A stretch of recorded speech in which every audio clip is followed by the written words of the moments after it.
কেউ ঘুম থেকে উঠেই প্রথমে খোঁজে সিগারেট, কেউ আবার বিছানা ছাড়ার আগেই ধরেছে মোবাইল, সোশ্যাল মিডিয়া স্ক্রোল করছে অজান্তেই। কেউ রাত জেগে গেম খেলছে, আরেকজন প্রতিদিনই বলে আজকে শেষ, কাল থেকে ছেড়ে দেব, কিন্তু কাল আর আসে না। আসলে যে কোনো নেশা বা আসক্তি হঠাৎ করে তৈরি হয় না, ধীরে ধীরে খুব নিঃশব্দে আমাদের মস্তিষ্কের ভিতরেই গড়ে ওঠে এক অদৃশ্য ফাঁদ। এই ডকুমেন্টারিতে আমরা দেখব কেন আমরা বারবার সেই একই কাজ করি, কেন একবারই তো করতে করতে একসময় নেশা হয়ে যায়, আর কিভাবে আমাদের মস্তিষ্ক, স্মৃতি আর অনুভূতিগুলো মিলে আমাদেরকেই আমাদের বিরুদ্ধে দাঁড় করিয়ে দেয়। বাংলায় আমরা অনেক কিছুই বলি নেশা, সিগারেটের নেশা, গাঁজার নেশা, জুয়ার নেশা, এমনকি কাজের নেশাও। কিন্তু বিজ্ঞানের ভাষায় আসক্তি বা অ্যাডিকশন বলতে বোঝায় এমন এক অবস্থা যেখানে আপনি জানেন কাজটা আপনার ক্ষতি করছে, জানেন এটা না করাই আপনার জন্য ভালো, তবু বারবার একই কাজে ফিরে যাচ্ছেন এবং থামাতে চাইলে কষ্ট, অস্বস্তি, মানসিক চাপ এগুলো আপনাকে আবার টেনে নিয়ে যায় সেই কাজের দিকেই। এটা শুধু মাদক বা অ্যালকোহল না, সোশ্যাল মিডিয়া, গেম, পর্নোগ্রাফি, জুয়া, খাবার, এমনকি অন্য মানুষের প্রতি অস্বাস্থ্যকর নির্ভরতাও আসক্তির রূপ নিতে পারে। প্রশ্ন হল, কিভাবে একটা ভালো লাগা ধীরে ধীরে বাধ্যতাতে বদলে যায়? এর উত্তর লুকিয়ে আছে আমাদের নিজেদেরই মস্তিষ্কের ভিতরে। ধরুন আপনি খুব ক্ষুধার্ত, খাবার খেলেন, পেট ভরল, একটা তৃপ্তি, আরাম আর সুখের অনুভূতি হলো। এই যে সুখের সিগন্যাল, এটা আপনার মস্তিষ্ক পাঠাচ্ছে ডোপামিন নামে এক রাসায়নিকের মাধ্যমে। মস্তিষ্কের ভিতরে আছে এক ধরনের রিওয়ার্ড সিস্টেম, যা আমাদের বলে এই কাজটা ভালো, এটা করো, আবার করো। বেঁচে থাকার জন্য দরকারি কাজ, খাওয়া, ঘুম, নিরাপত্তা খোঁজা, ভালো সম্পর্ক গড়া, এসব কাজ করলেও ডোপামিন নিঃসৃত হয়। কিন্তু সমস্যা শুরু হয় তখন যখন কিছু বস্তু বা আচরণ এই প্রাকৃতিক রিওয়ার্ড সিস্টেমকে অস্বাভাবিকভাবে বেশি উদ্দীপিত করতে থাকে। মস্তিষ্ক তখন ভাবে এটা তো অনেক বেশি মজা দিচ্ছে, এটাই বোধহয় সবচেয়ে জরুরি, এবং ধীরে ধীরে স্বাভাবিক আনন্দগুলো ফিকে হয়ে যায়। অন্য সব কিছু হারিয়ে গিয়ে একটা জিনিসই সবচেয়ে বেশি গুরুত্বপূর্ণ মনে হতে থাকে। আমাদের প্রতিদিনের অনেক কাজই চলে অটোপাইলট মোডে, মানে আমরা না ভেবে অভ্যাস মতো করি। মনোবিজ্ঞানে একটা মডেল আছে, cue to routine to reward, বাংলায় বলতে গেলে সংকেত, আচরণ, পুরস্কার। ধরুন আপনার মোবাইলের নোটিফিকেশন সাউন্ড বাজল, এটা হলো সংকেত। আপনি মোবাইল তুলে স্ক্রোল করা শুরু করলেন, এটা আচরণ। মজার কোনো পোস্ট, লাইক, মেসেজ দেখলেন, মনে হালকা সুখের অনুভূতি হলো, এটা পুরস্কার। যতবার এই লুপটা রিপিট হয়, মস্তিষ্ক ততবার শিখে ফেলে এই সাউন্ড ইকুয়ালস মজা আসছে। কিছুদিন পর সাউন্ড না বাজলেও একঘেয়েমি লাগলেই আপনি নিজে থেকেই মোবাইল খুলে ফেলবেন। ওই একই লুপ কাজ করে সিগারেট, অ্যালকোহল, গেম, এমনকি জুয়া খেলার ক্ষেত্রেও। শুরুটা নিরীহ মনে হলেও প্রতিবারের রিপিটেশন আসলে মস্তিষ্কে নতুন নতুন রাস্তা বানিয়ে দেয়, এবং সেই নতুন রাস্তা শক্ত হতে হতে অভ্যেস ধীরে ধীরে আসক্তির দিকে সরে যায়। প্রায় সব ধরনের নেশার শুরুতেই থাকে একটাই কথা, একবারই তো, কিছু হবে না।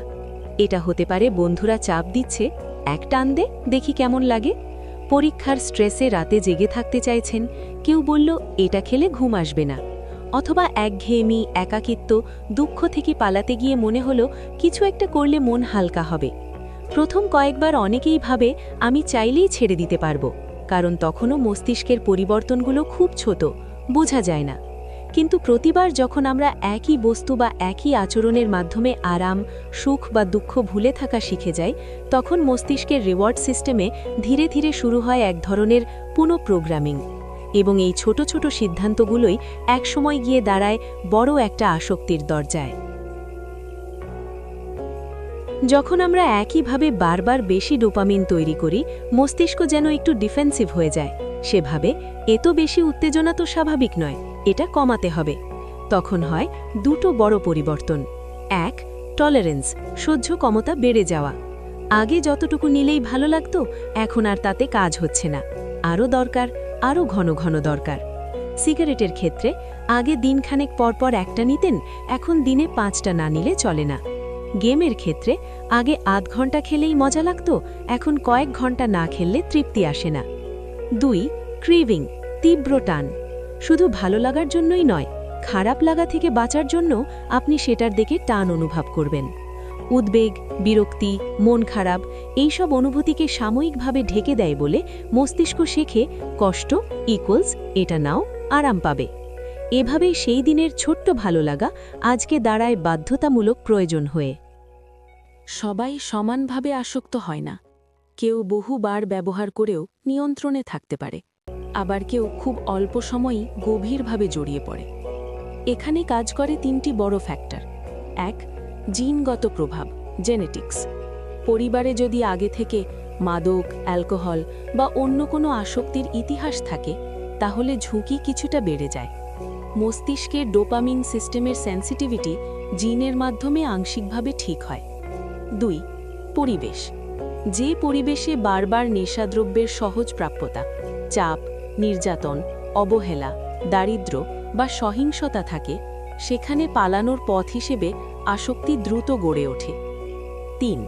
মানসিক অবস্থা, ডিপ্রেশন, উদ্বেগ, একাকিত্ব, শূন্যতা, নিজেকে অযোগ্য মনে হওয়া, এই সব মানসিক অবস্থায় মানুষ প্রায়ই কোনো একটা দ্রুত আরাম খুঁজতে থাকে, আর এই জায়গাতেই নেশা সবচেয়ে সহজে প্রবেশ করতে পারে। তাই আসক্তিকে কখনোই শুধু দুর্বল ইচ্ছাশক্তি দিয়ে ব্যাখ্যা করা যায় না। এটা জিন, পরিবেশ আর মানসিকতার এক জটিল সমন্বয়। আমরা সাধারণত নেশা বলতে মাদক, অ্যালকোহল, গাঁজা, হেরোইন, ফেন্সিডিল এই সব কেমিক্যালকে বুঝি, কিন্তু বিজ্ঞানের চোখে আচরণও নেশা হতে পারে। যেমন ঘণ্টার পর ঘণ্টা গেম খেলা, থামাতে না পারা সোশ্যাল মিডিয়া স্ক্রল, অনিয়ন্ত্রিত পর্নোগ্রাফি দেখা, অনলাইন জুয়া বা casino game, shopping, fast food, এমনকি ওয়ার্কহলিজমও। এখানেও প্রক্রিয়াটা একই। কোনো একটা আচরণের পর মস্তিষ্কে ডোপামিন বাড়ে, একটু মজা লাগে, দুশ্চিন্তা কমে, আরাম হয়। ধীরে ধীরে দুঃখ, একঘেয়েমি, রাগ সবকিছুর একটাই ওষুধ হয়ে দাঁড়ায় সেই আচরণ। ফলাফল ঘুম, পড়াশোনা, কাজ, সম্পর্ক সব কিছু ক্ষতিগ্রস্ত হতে হতে ব্যক্তি বুঝতেই পারে না কখন সে আচরণের দাস হয়ে গেছে। কখন বুঝবেন সাধারণ অভ্যেসের সীমা পেরিয়ে আপনি আসক্তির দিকে চলে যাচ্ছেন? কিছু সিগন্যাল আছে। আপনি বারবার বলছেন কমাবো, ছাড়বো, কিন্তু পারেন না। কাজ, পড়াশোনা, সম্পর্ক, অর্থনীতিতে স্পষ্ট ক্ষতি হচ্ছে। না করলে আপনি অস্বাভাবিক রকম বিরক্ত, রাগী বা অস্থির হয়ে পড়েন। আপনি লুকিয়ে করতে শুরু করেছেন, অন্যদের থেকে আড়াল করছেন। আগের যেসব জিনিসে আনন্দ পেতেন, বন্ধু, পরিবার, শখ, সেগুলোতে আর আগের মতো আগ্রহ নেই। এটা সেই পর্যায় যেখানে কাজটা আপনার নিয়ন্ত্রণ করছে, আপনি কাজটাকে নয়। এবং এটাই আসলে নেশা বা আসক্তির সবচেয়ে বিপজ্জনক রূপ। অনেকে জিজ্ঞেস করে, জানেন এগুলো খারাপ, তবু ছাড়তে পারেন না কেন? কারণ আসক্তি শুধু শরীরের নয়, এটা মেমরি আর আবেগের সাথেও জড়িত। কোনো সময় আপনি কষ্টে ছিলেন, দুশ্চিন্তায় ছিলেন, হয়তো তখনই আপনি সিগারেট, মদ, গেম, সোশ্যাল মিডিয়া কোনো কিছুর মধ্যে একটু আরাম পেয়েছিলেন। মস্তিষ্ক সেই মুহূর্তটাকে কষ্ট ইকুয়াল টু এই জিনিস ইকুয়াল টু আরাম এই সমীকরণ দিয়ে মনে রেখে দেয়।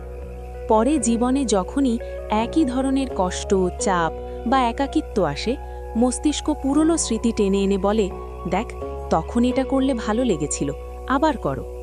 এর ফলে পুরনো বন্ধু, পুরনো জায়গা, একটা গান, একটা গন্ধ, এমনকি রাতের নির্দিষ্ট সময়ও সবই হয়ে যেতে পারে ট্রিগার। এই ট্রিগারগুলো একসাথে কাজ করেই ছাড়ার প্রক্রিয়াটাকে অত্যন্ত কঠিন করে তোলে। আমরা যখন বুঝি নেশা আসলে খারাপ মানুষ হওয়ার প্রমাণ নয়, বরং মস্তিষ্কের একটি জটিল পরিবর্তন, তখন দুটো গুরুত্বপূর্ণ দরজা খুলে যায়। 1. আমরা নিজের প্রতি আরও সহানুভূতিশীল হতে শিখি, নিজেকে ঘৃণা না করে প্রসঙ্গটাকে সমস্যা হিসেবে দেখতে শিখি। 2. আমরা আশেপাশের মানুষদেরকেও কম দোষারোপ করে বেশি সহযোগিতা করতে পারি, কারণ বুঝতে পারি এটা ইচ্ছাশক্তির লড়াই নয় শুধু, এটা মস্তিষ্ক, স্মৃতি, সমাজ সব মিলিয়ে এক জটিল ফাঁদ।